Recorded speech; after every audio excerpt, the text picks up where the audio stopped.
নারায়ণগঞ্জ ৩ অর্থাৎ সিদ্ধিরগঞ্জ ও সোনারগাঁও আসনে বিএনপির মনোনীত প্রার্থী মোহাম্মদ আজহারুল ইসলাম মান্নান বলেছেন, বেগম খালেদা জিয়া গণতন্ত্রের প্রশ্নে ছিলেন আপোষহীন।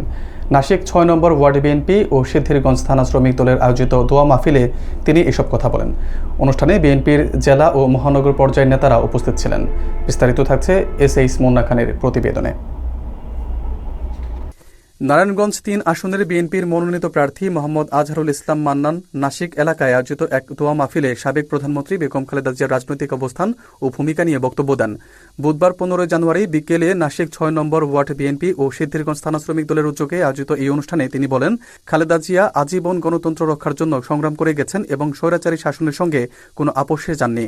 তার মতে এই কারণেই সাধারণ মানুষ আপোষহীন নেত্রী হিসেবে তাকে সম্মান দিয়েছে।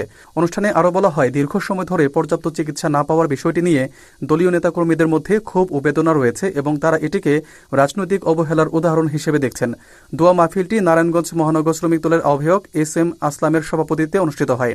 এতে উপস্থিত ছিলেন নারায়ণগঞ্জ জেলা বিএনপির যুগ্ম আহ্বায়ক মাকসুদুল ইসলাম রাজীব, সাবেক ভারপ্রাপ্ত আহ্বায়ক মনিরুল ইসলাম রবি, সিদ্ধিরগঞ্জ থানা বিএনপির সাবেক সাধারণ সম্পাদক কাউন্সিলর ইকবাল হোসেন, সাবেক সাধারণ সম্পাদক এম.এ. হালিম জুয়েল এবং মহানগর যুব দলের সাবেক আহ্বায়ক মমতাজউদ্দিন মন্টু সহ বিএনপি ও অঙ্গ সংগঠনের নেতৃবৃন্দ।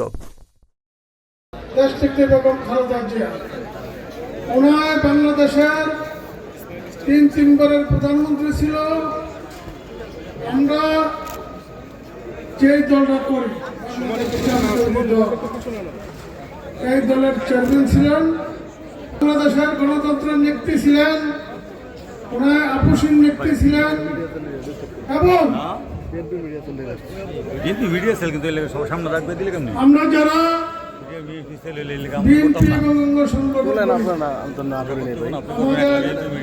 মাতুল্য ছিলেন, তাই আজকে আমাদের মা নাই, ওনার জন্য আমরা এই শ্রমিক দলের উদ্যোগে ওনার রুহের মাগফিরাত কামনা করিব।